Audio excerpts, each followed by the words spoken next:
Welcome to the Living to Thrive with Cancer podcast, a podcast about the big and little issues that come with living with cancer. I'm Catherine White, a stage 4 colon cancer thriver, passionate about supporting others who have faced a cancer diagnosis and are looking to feel empowered in taking back control of their health and happiness. My own walk with cancer helped me to learn more about myself and how to live with cancer, and it led me to become a holistic cancer coach so I could support others to move from survivor to thriver. So let's get started. Welcome to this episode of the Living to Thrive with Cancer podcast. I am Catherine White, your host, and today I am very excited to have a special guest joining us on the podcast. This guest is Georges Cordoba. George is amazing. He is a stage 4 melanoma with metastases to the brain cancer survivor and thriver. George fought this disease for 10 years and has undergone 10 surgeries. When it got to the point where George felt that pharmaceuticals were destroying his body, he took a leap of faith and went the natural holistic route to healing. And he is here today in his 12th year cancer-free. 7 years ago, George made the decision to transition from being a chief technology officer to the health and wellness space. And this is where he's working with people who are dealing with cancer or the fear of getting cancer. He helps them to transform their health and vitality. Georges became a holistic health coach and a holistic master of transformational coaching, a functional nutritionist, a professional speaker, a rapid transformation therapist practitioner, and a hypnotherapist. Everything that he does is designed to bring more value and support to his clients. He is an Amazon best-selling author of the book, Beating the Odds, My Journey Through Holistic Health to Overcome Advanced Cancer. And he is also a keynote speaker on topics such as You Can Move Your Mountains, the healing power of forgiveness, the healing power of our minds, and he's currently working on a new project called the Miracles Formula. As an athlete, George played NCAA Division I tennis for New Mexico State University. He enjoys competing in 10K and half marathon races, and Georges is a piano player and music lover.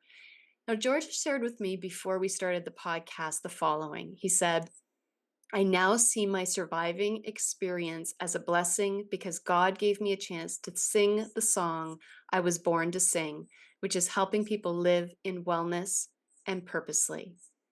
I am so excited to have you on the podcast, Georges. Welcome, welcome, welcome. Thank you so much, Catherine. And yes, also honored to be sharing with you. Thank you for inviting me and making this happen. I love this. Wonderful. I agree. I love this. It's wonderful to have another thriver on the podcast because it really is, and we'll get into this as we go through my questions. I have a whole bunch of questions for you, but it's really such a great opportunity for the people who find this podcast and follow this podcast to see that there is hope and possibility and that you can take control of your own health and your own cancer story. So that's what we're going to dive into, where you are, what you've been doing, and all of your amazingness. So I want to start with the what I was just saying. Like, there are so many people who are living with cancer who want to be us, who want to be cancer thrivers, people who can say that they have navigated this and are moving forward in their life.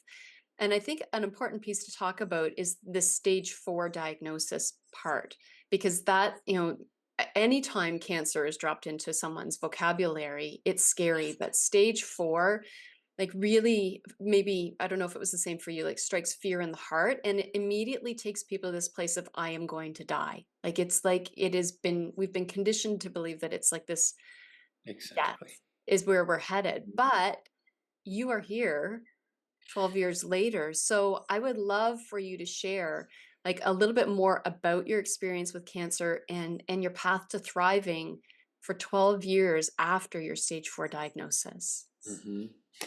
Yeah, no one wants to hear the diagnosis of cancer. I mean, I just don't wish this to anyone, but it happens.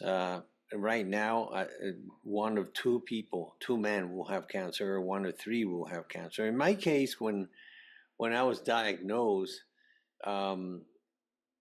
basically I didn't believe it. and you're right. It struck so much fear. I mean, we had 5 young children. They're older now, obviously, but um, and so. But in my case, I just really was in shock. I felt good. I'm an athlete.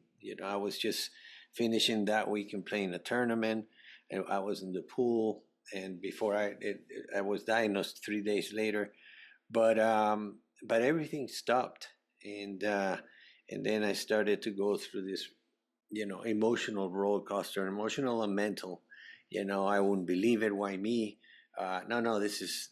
I mean, this is the wrong diagnosis. But mind you, I had just lost my mother 3 weeks before my diagnosis from lung cancer, and there was a lot of cancer in my mother's side of the family. I'm half Greek. They're from Greece. My dad is from Spain, and I was born in Venezuela. But I was diagnosed in the United States. I came here to play NCAA tennis and basically stayed in the States, worked with IBM. So my everything was going great.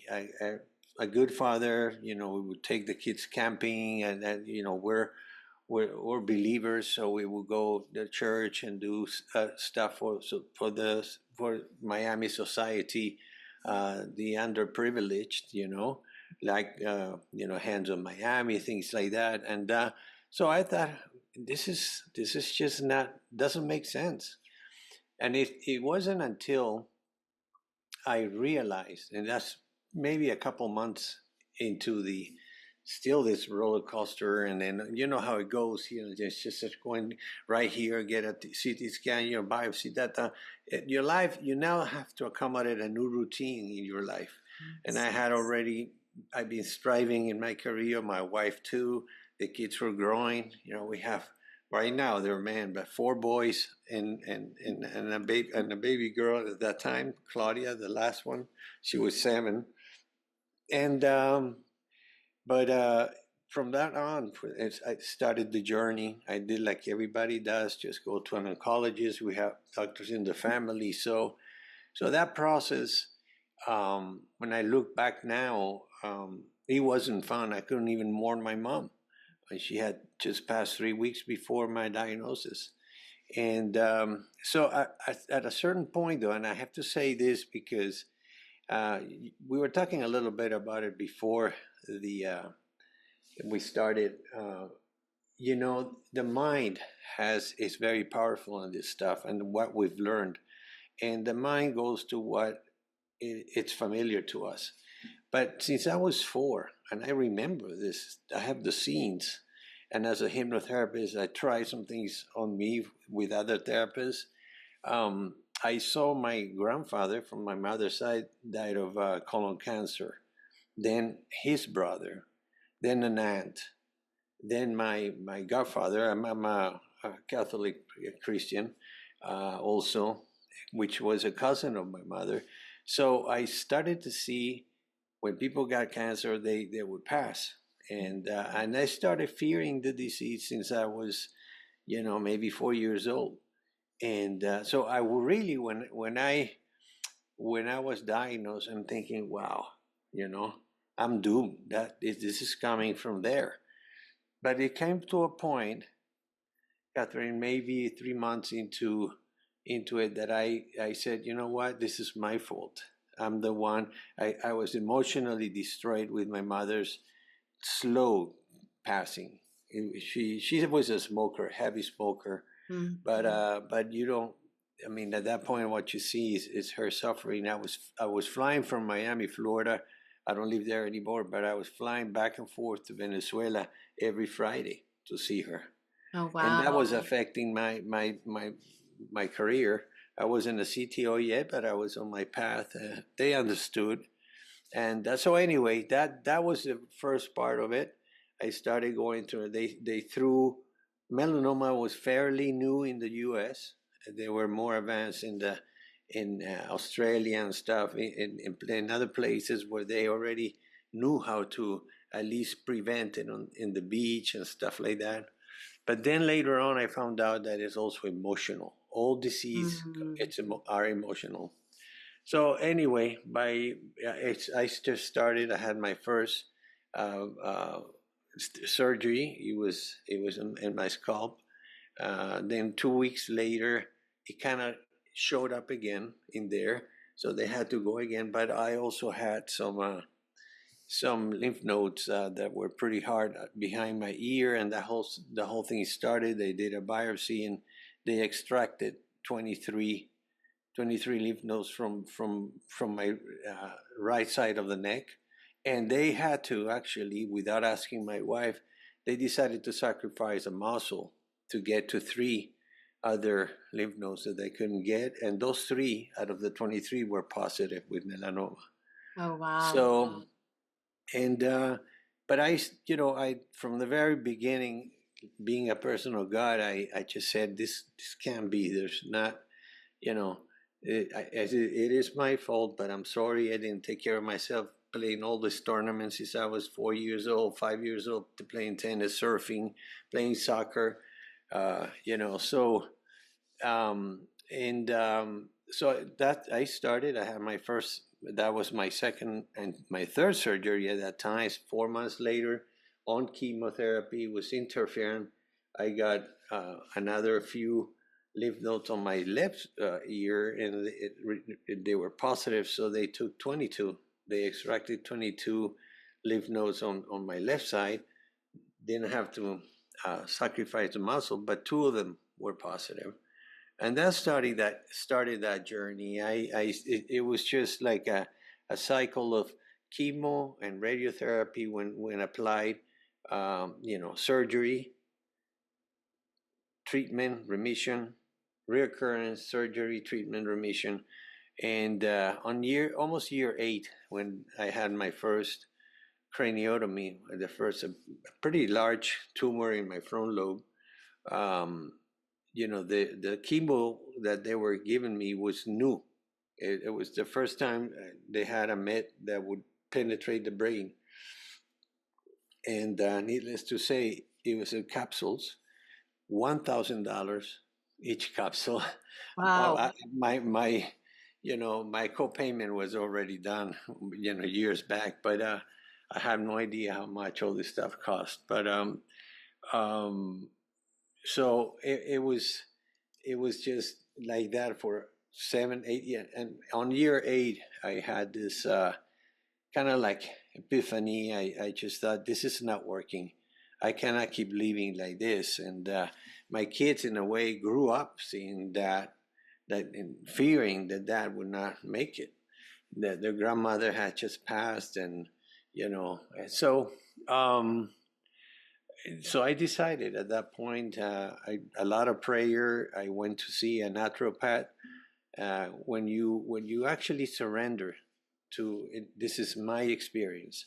When you surrender to this source, I call it God, and many of us surrender, humility, and say, the doctors don't have, for me, they don't have the answers. I surrender. Just give me some time, additional time, to be a better father, a better husband, a better employee, a better Christian, and the chance to see him grow up, to see Claudia Yes. do her first communion, and she was 7, and but for some, uh, I guess it was a divine touch. I just really finally decided to go natural, and that's when I started my journey through holistic health. And this a naturopath, and actually, he had, I call him an angel. When you really surrender and God sees that you're taking action on your faith, things happen. He conspires. It conspires. Let's say the universe conspires to make everything happen for you. So in my book, I had to mention many angels that appear in my life. Some of them strangers, but it was just a very very mystical, spiritual experience at that time. And this guy explained me about the whole pH balance that we need to be healthy, and he did say, Georges, the disease cannot grow in a balanced pH system. And if you have it like you have it now and you balance your pH, even though I pretty much ate very good. I mean, as an athlete, I always read books. I was competing, Eat to Win and stuff. At that time, as a youngster, I did a minor in nutrition just to help me compete. So I Mm. had all still with me, and but he did say that, and I ended up, I give this book free when I promote or when I'm somewhere. In fact, I'm gonna send you. If I did I send it to you already? I'm not No, sure. but I'm It's excited to a read it's, a, it. it's an ebook I wrote with.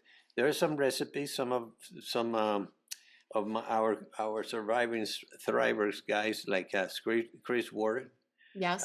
He has a recipe there. I have some of mine, and I explain all the myths about the pH balance.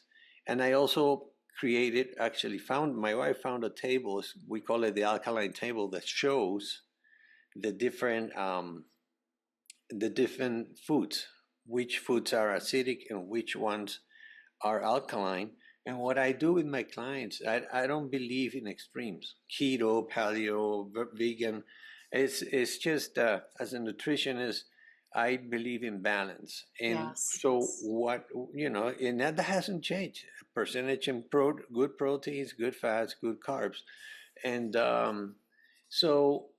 what I do is I spend some time with my clients teaching them how to create balanced pH plates. If you're gonna have a red steak meat, just don't have it with fried stuff. Have it with veggies or salad, and those will alkaline the acidity of the wine of the red meat, and vice versa. I'm gonna send you both and a couple other things that I think you're gonna really enjoy. The rules of the mind, but that was, so a little bit before, I was doing very good, and then the 10 years were just really it was a rough, let's say, in a way, a rough journey. But um, when I look back, and my wife and I talk a lot. She was an amazing caregiver, by the way. Everybody, how's George's? How's George? And nobody asked, how are you?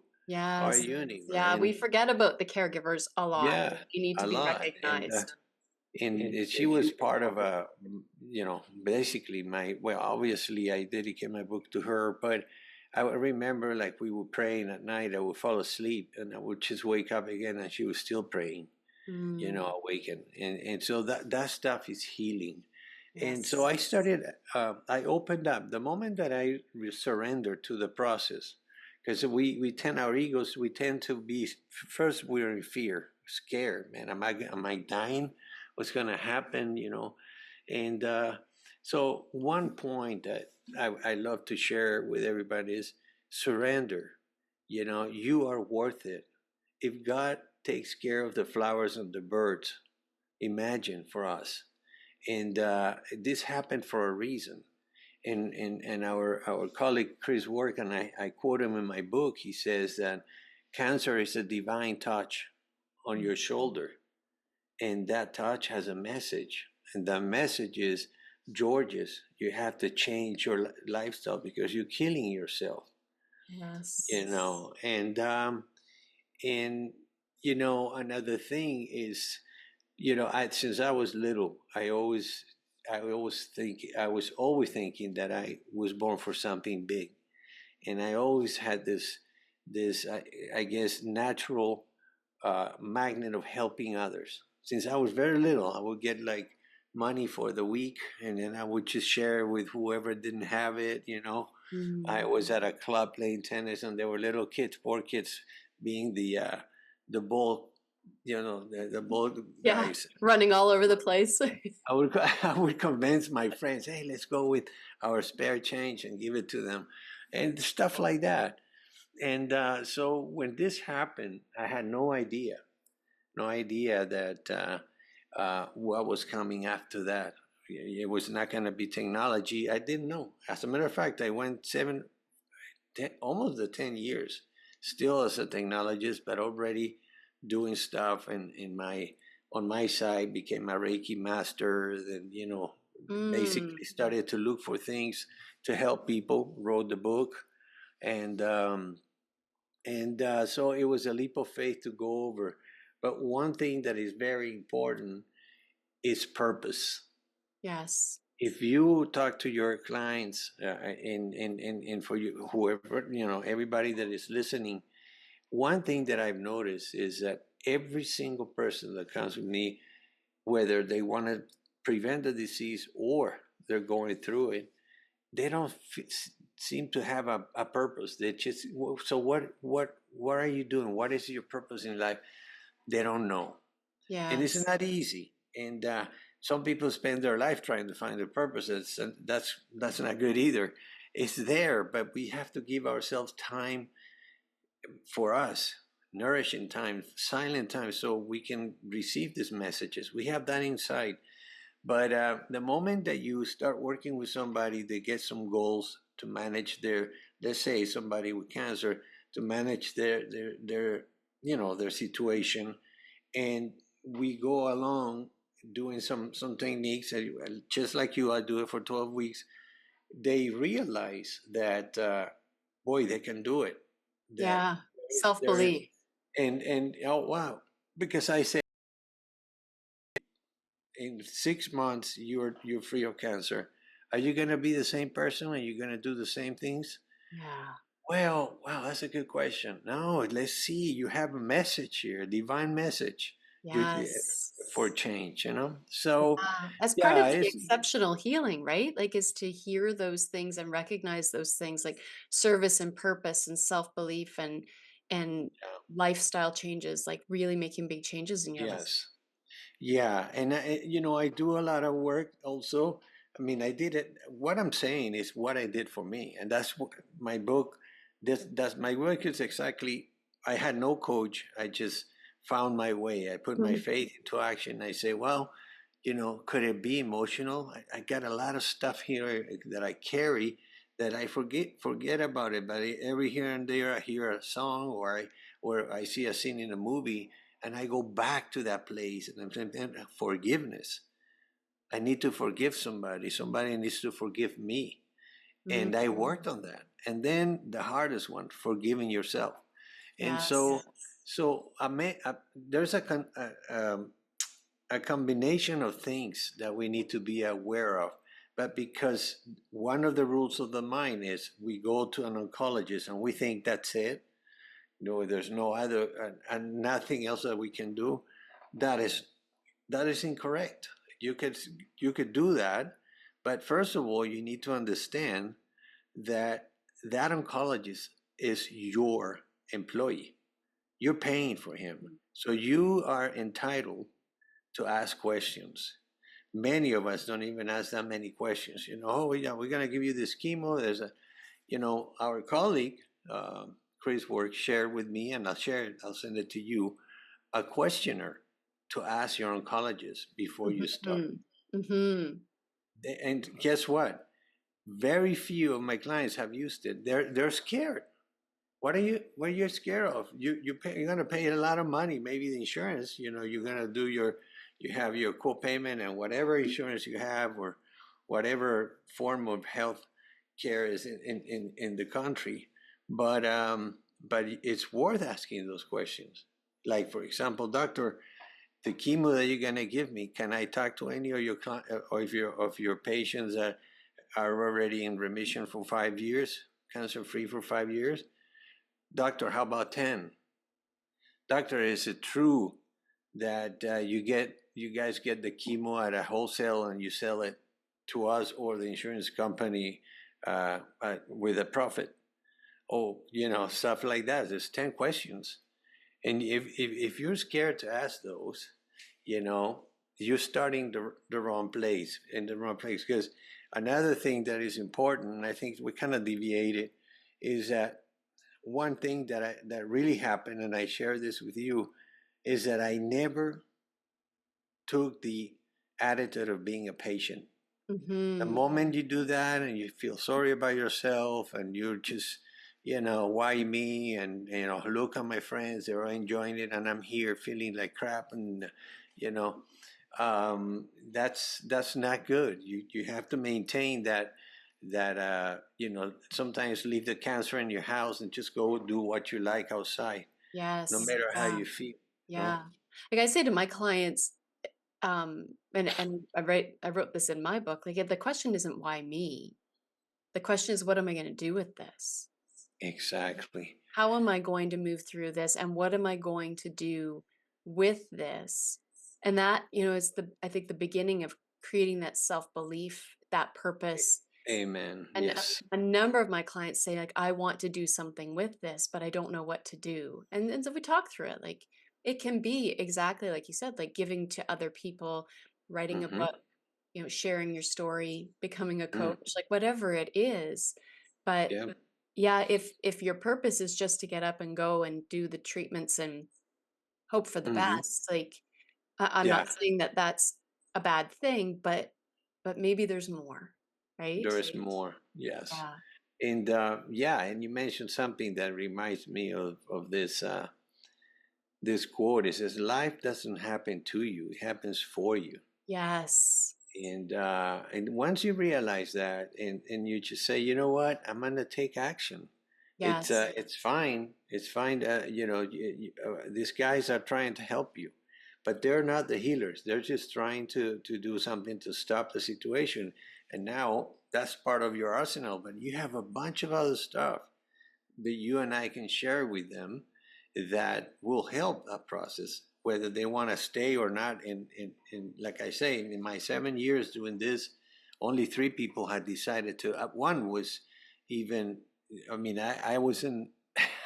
I wasn't in agreement, but she said that she didn't. She had breast cancer, and she didn't even want to have an operation, the surgery. Mm. And so I thought, you know, man, I had 10 surgeries on me. Yeah. I mean, if they can take it out, man, I ask them to take it out. You Yeah, know. I've had six surgeries in Wow, 9 years. Same, wow. like, You yeah. see, So, but that's the subtle nuance of congratulations. coaching. Thank you. You too. Like, look at us doing really well. But yeah, when working with people, it really becomes their choice, and it's Hmm. kind of about guiding, and listening, but ultimately everybody is on their own path and has to make their own decisions. But I want to come Hmm. back to something you said about the tap on the shoulder. Like I love that phrasing of it. Um, like I always say, cancer changed my life, brackets, for the better.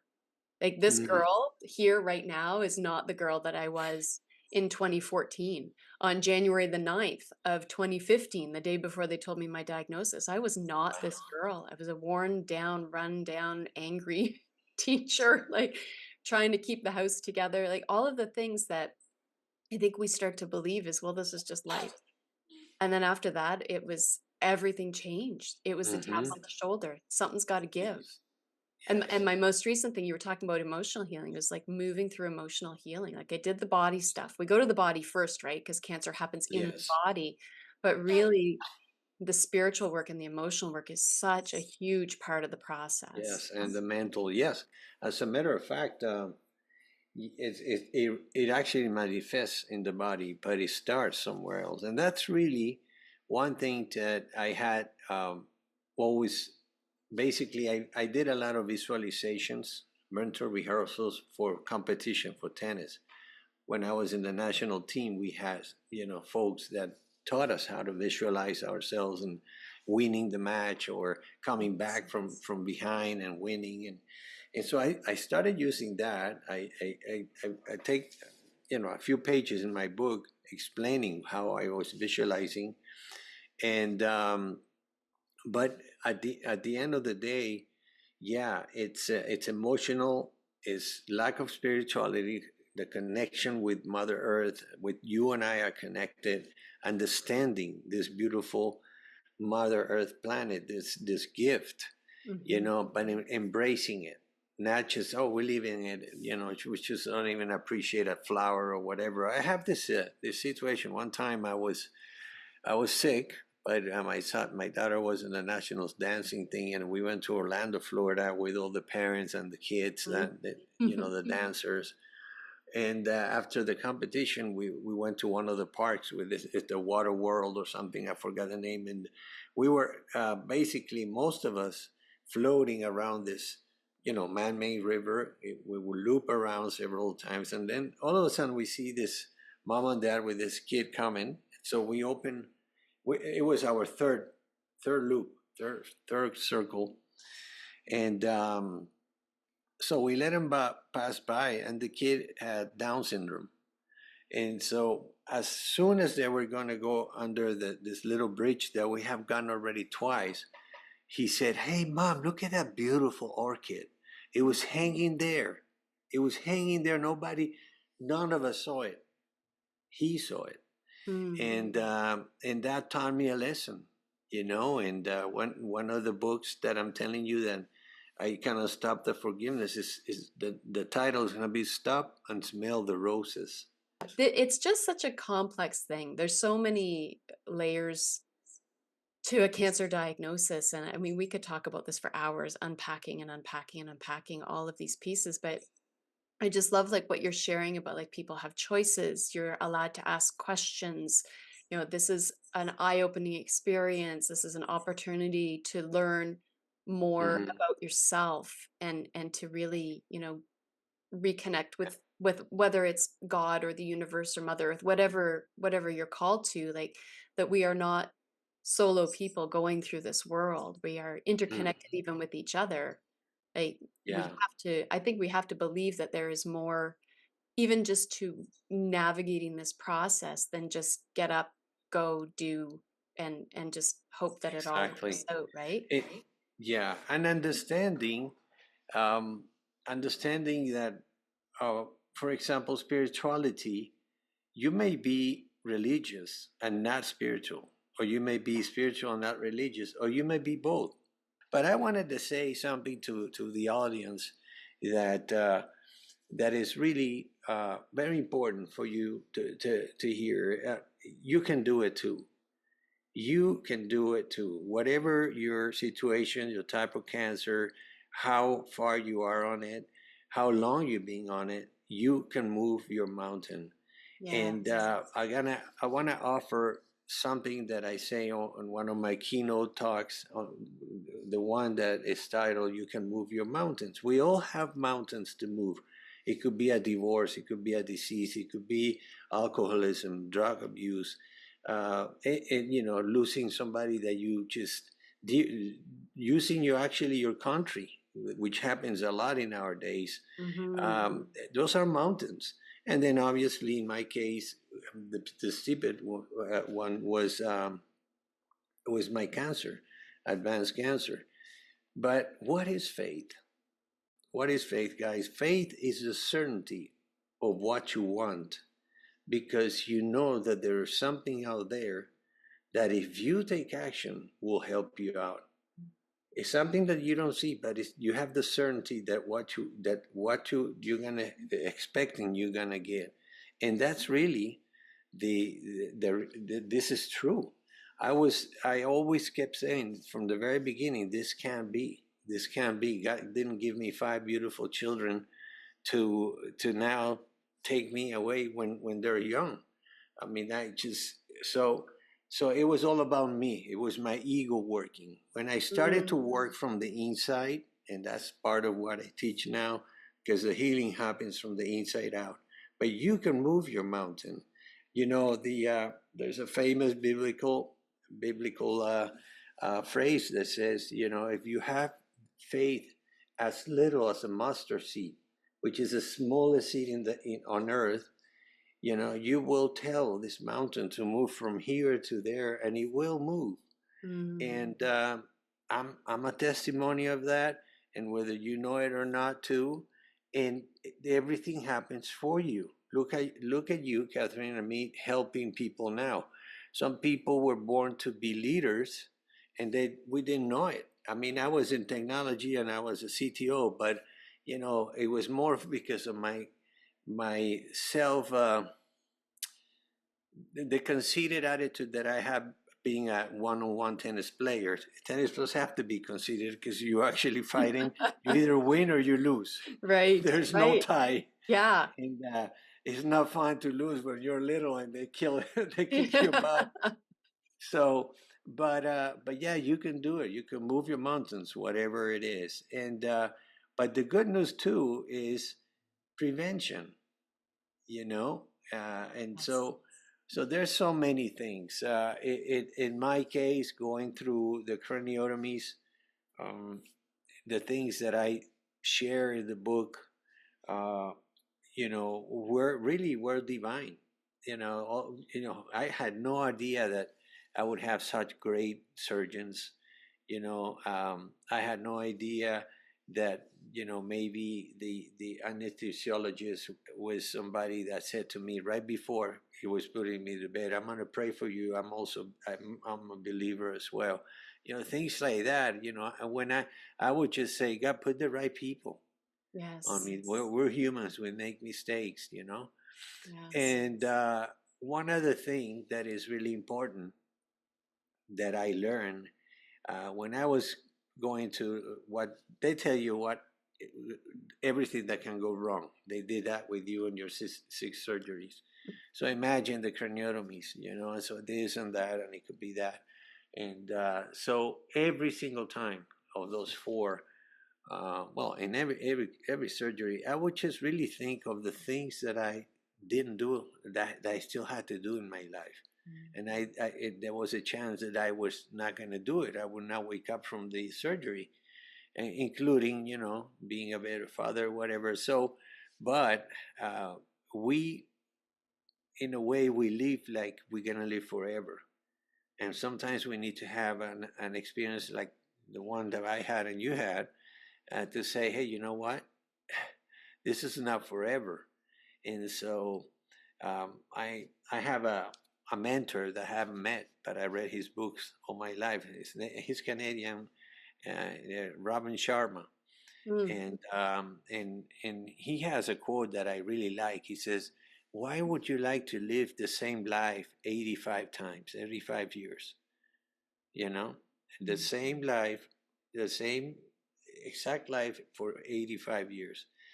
You know, change. Just look at Change. there and look Yes. for for it. It's usually tied to your talents, and so yeah. I mean, now I really love to work with people in both if there's prevention or if we're going with it because uh, they realize, oh, wait a minute, this makes sense. It's common sense, but I don't do it. How Mm-hmm. to eat properly. As a nutrition, for example, um, in terms of digestion, 25% is what you eat. 75% is who you are when you're eating. Are you stressed Yes. out when you're eating? Are you in a hurry? Do you swallow fast? 6 times you chew and you swallow, like is the average in the US? Uh, you know, sooner or later, if you keep interrupting your digestion, your body will send you a bill, Yes, and it say, will. hey, Yes, it because will. all disease starts in the gut, and the emotions affect your digestion because with the emotional clutter that we have, and sometimes we don't realize things are still producing cortisol, and cortisol Mm-hmm. affects your digestion. Also, if you're stressed out, if you just had the nervous system is really amazing. You may be I have this analogy that where you may be having the best nutritional plate in the park, and all of a sudden you see this bear coming to attack you. You have two choices: you fight the bear and you fly, you get out of there. So Yeah. what happens with your nutrition right there? Your digestion is it just gets shut. It freezes because now you're producing cortisol and adrenaline to get out of there. Yeah. And but the thing is that your nervous system doesn't know if it's a bear or if you just had a bad day in traffic or you had an argument with somebody at work, but it does know, hey, Georges is stressed out, so digestion is not a go too good. And on Yeah. top of that, if you eat fast, we gotta chew more. So there's a lot of common sense stuff, and people think, oh my God, 12 weeks, what? you learned a lot of stuff. You start changing some things that are so simple. Eating slower, take your time. Most Yeah. people have an hour for lunch and they eat in 10 minutes because they gotta go Ah. do errands. So Yeah, you're we not just even. pack our lives with gotta keep moving forward, gotta keep doing this, gotta all of the things, but really, like, the healing and the lessons come in slowing down Amen. and Yes. listening. Yes. Yeah, and Absolutely. like I love what you're saying about the nutrition piece and the prevention piece. Like this is obviously a lesson for everyone about like and I guess a client's mind also talk about recurrence. Like recurrence Yes. is prevention. Like we want to be Exactly. preventing recurrence, and so those changes and my one of my coaches said like chewing your food to applesauce so that it's like practically already digested before you even swallow it, right? Like really like and that fight or flight mode that people live in. Like when Yes. this is, kind of part of the trauma of cancer. Like every time you go to the cancer clinic, it's like, bah, the CNS is activated or go into fight or flight and stress. And Hmm. so, how can you move through a healing process when you're living stressed out? I know you practice mindfulness with your clients. I practice mindfulness with mine. Like it's really becoming self-aware. It's key. Yes. Yeah, like Mhm. so we're both runners. I mentioned that in your bio, like, and there are so many lessons that even just come from running, right? Like training for a big race. Like, what am I putting on my feet? Am I putting powder in my socks? Like, what clothing am I Mhm. going to wear? Am I carrying my own water? Am I dropping water? Like all of these lessons, these things you have to think about. Yes. And you know, it's funny as I'm saying it out loud, like we thought about all of these things when my husband and I were training for marathons, but there's so many things about just everyday life that we didn't think about, Hmm. like Yeah. drinking more water, slowing down, Exactly. chewing our food to applesauce. Like Yes. it's so interesting what we get caught up on and in Yeah. that In it's Yes, absolutely.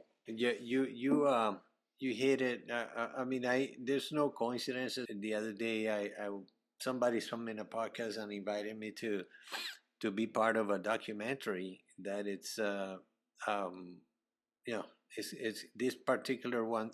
They've had several ones. They're in YouTube and Netflix about the soil in the earth and mm-hmm. some other meditation and things, and this one is more about they're looking for people like you and I.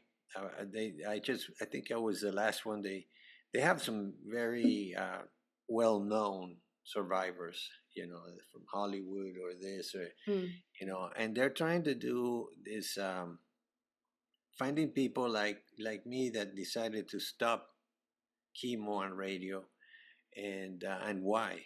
And so, but it's more about hitting a little bit the pharma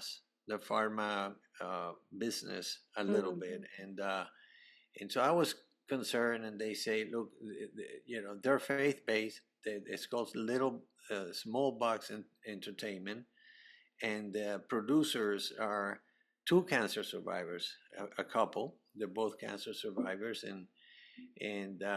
but what I was gonna say is once you start doing this stuff that you and I are doing, and I really commend you the way when I receive your emails I smile because you have, I mean I want to ask you a question. Do you see this as work or like I don't no. I You know what? I think for me, and I've said this, and I don't say it flippantly, like as a practitioner of yoga and a mindful person, like I really feel like this is my dharma. Like this is what I yes, was me born to do, what I'm supposed to be doing. I was a teacher all of my life. I work with teenagers in my off hours. I have 100 teenagers in this program that I work with, an air cadet program, and I love mentoring. I love teaching. I love creating. I love building content. I love serving and service. We you mentioned that earlier. Service is so important. Like I really feel Mhm. like when I quit teaching, I didn't know what I was going to do with my life. I was like, I don't know. Like I was a teacher. What else do you do? And it Yeah, just when I sat and I got quiet and I started, looking around, and it's like, well, people are, diet coaches and people are running coaches. You had a tennis coach probably. I had a volleyball yeah, coach. I had a music teacher when I played in orchestra, true. like there's people that lead other people. Who's leading the people that have cancer? Yeah. So it kind of And became a calling, like what I was supposed to find in my life. yeah, and I know we have some questions, but I knew we were gonna flow. Yeah. We could be So talking for we're 10 weaving in hours. and out of the questions. But It's with service, that's another one that it's a healer. yes. I had the privilege of reading this guy. It's like a man, Mother Teresa, from Colombia. His name is they call him Daddy Jaime, Papa Jaime, and he's not a priest or a pastor. He's not in clergy. He's a layman, but his calling was to help the poor kids on the streets of Bogota, and he wrote a book titled, it's in English too. It's called Back to the Basics, Mm, and there it's all about helping others. It's all about it. You can serve somebody by just opening the door in the gas station because it's an elderly or somebody that you see, maybe they have their hands full. You just stop and open the door, or compliment somebody, a cash register at a store, where you see this crazy customer jumping at him or her, and then you just see their name and say, "Wow, you did great, Mary. yeah. Congratulations. If Yeah. you're looking for a job, I'll hire you." Things like that. Yeah. You probably make their week. We forgot about that. And he says something that is very great. It's great. He says, and this is about service, guys. I have it in the book, but he says, if you want to feel the love of God, you need to descend to the hearts of those whom you help. Mm, And that's how, because we are born to help. We are born to help each other in an open way. In you and I were discussing, when you learn to give that way, and the recipient opens their heart and receives, just with knowing that there's just love in that giving, agape love. That's where miracles happen. We open a channel where God makes the miracles. And but service, like you're saying, I remember I was joking with my kids 7 years ago in the beginning. I said, "Well, guys, we're done. I need to go play." And they said, "What do you mean go to play? It's Sunday night." I go, "Yeah, I gotta, get ready for next week." And it's because I'm not working. I'm playing. I love this. I'm doing mm, what I was born to do, love and that. I had to get sick to know that. But Yeah, it is that is the lesson, when we are forced to stop and listen, the message there is a message. you open, yes. Yeah, when you're open to receiving, I went for some Reiki yesterday and she wanted to try something a little different and she's like, "Are you okay with it?" And I was like, "I am open to receive." Like Amen. I Amen. I will take what you have to offer because that is part of my healing is learning to receive. And I talk about that in my book that this ability or inability to ask for help and to be vulnerable and how vulnerability, the word ability is inside of Amen. Yes. vulnerability. So I was never good at asking for help. That was not my superpower, but I've learned from this experience that there are people out there who can help and that you can help yourself when you are open Hmm. to receiving. So, Yes. so if people want to find you, how are people going to find you? Because you have so much to offer. I know you have programs and you have your books and you are a guest on this podcast and others. And like, so where can people find Georges? I think the best way would be, if you're on Instagram, look for me at Coach Georges, or if you can share my email is coach.georges at, and the spelling it's really in Latin. It's quality of life. So it's Georges Cordoba at QUAL as in Larry, EV as in Victor, ITA, qualivita.com. Beautiful.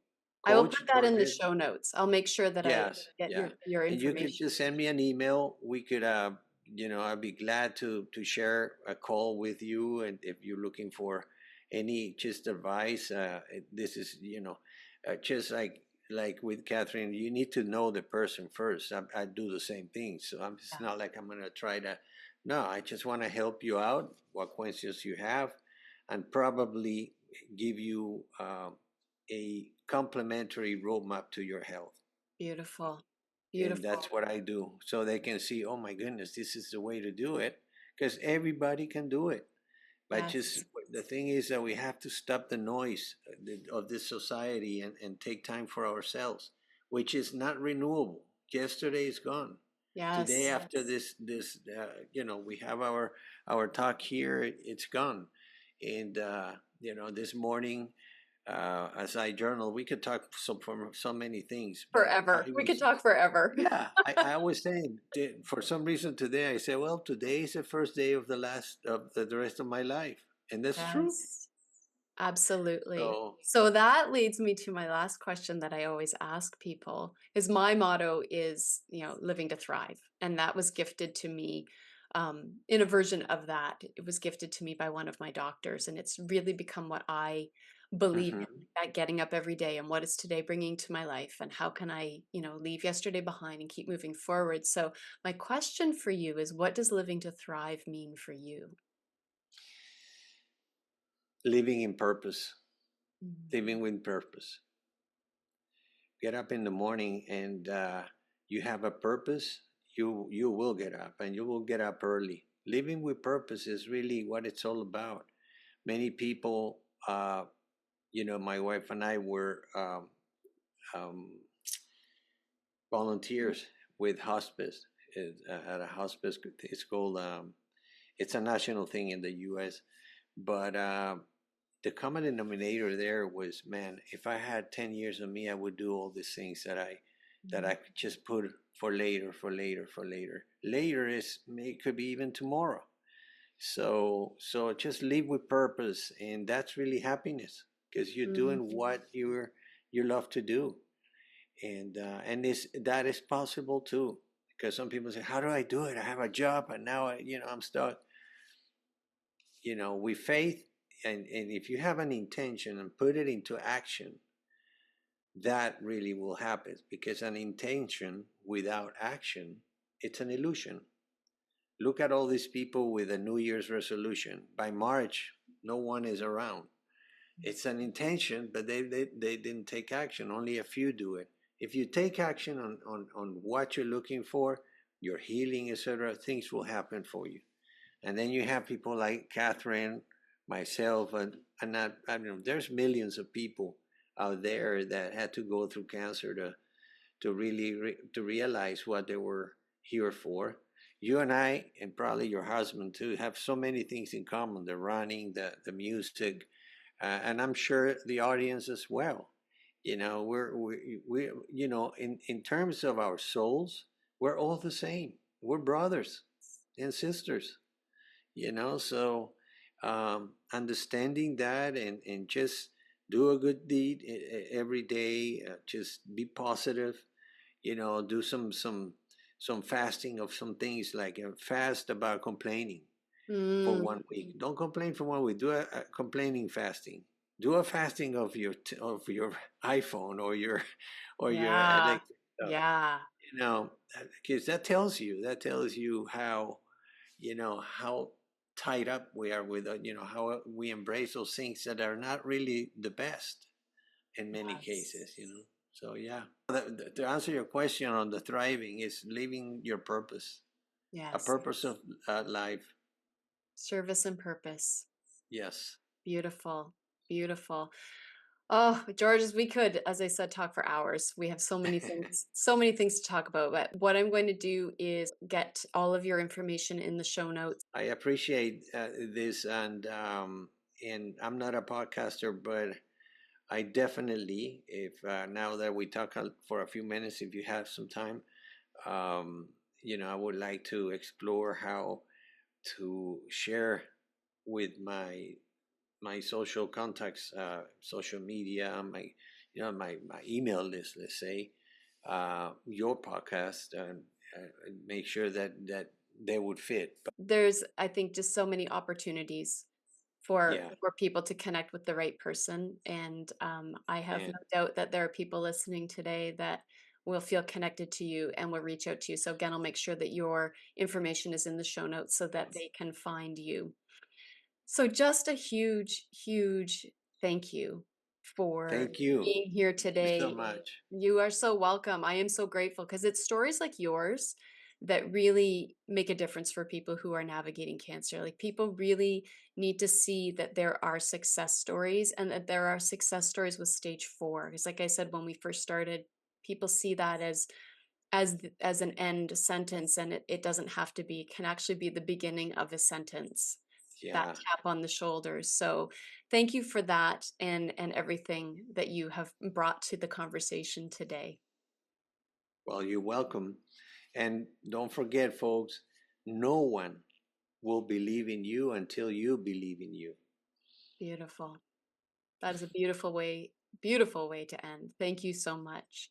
So, friends, George's message today is about taking control of your health and listening to yourself and finding your path to thriving when you're living with a cancer diagnosis. It's inspiring, as I said, to hear these kinds of stories and to know that you don't just survive cancer, you can thrive with cancer.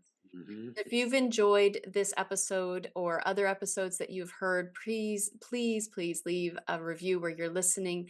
These messages that Georges and I are sharing today are important for other people to hear, and they can find my podcast and we'll get his information out there for people to find him when you leave a review. So, follow the podcast and subscribe and make sure that you are listening every week for more inspirational stories throughout this season of the Living to Thrive with Cancer podcast. Thank you so much for being here today. I hope you have a beautiful rest of your day.